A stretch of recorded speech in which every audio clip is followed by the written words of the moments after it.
Magandang araw sa inyong lahat. Magkapatid na si Dara at Bea takot na takot.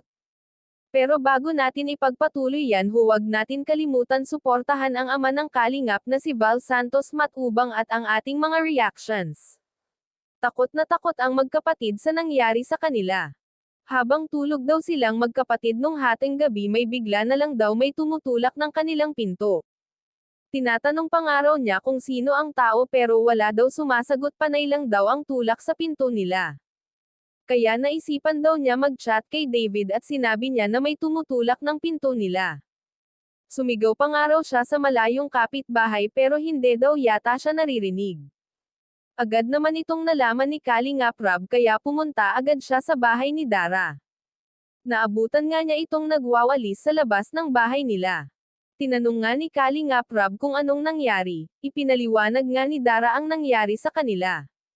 Natakot si Kalingap Rob sa nangyari kaya pilit niyang kinukumbinsi si Dara na sa kanilang muna tumira pansamantala habang walang pasok.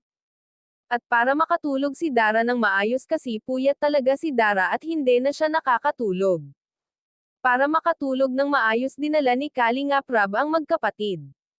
Masyado na rin talaga siyang nag-aalala dito. Doon daw muna ang magkapatid habang wala pang pasok sa school. At sabi pa nga ng mga K-boys sana umuwi na ang tatay nila para may kasama sila dito.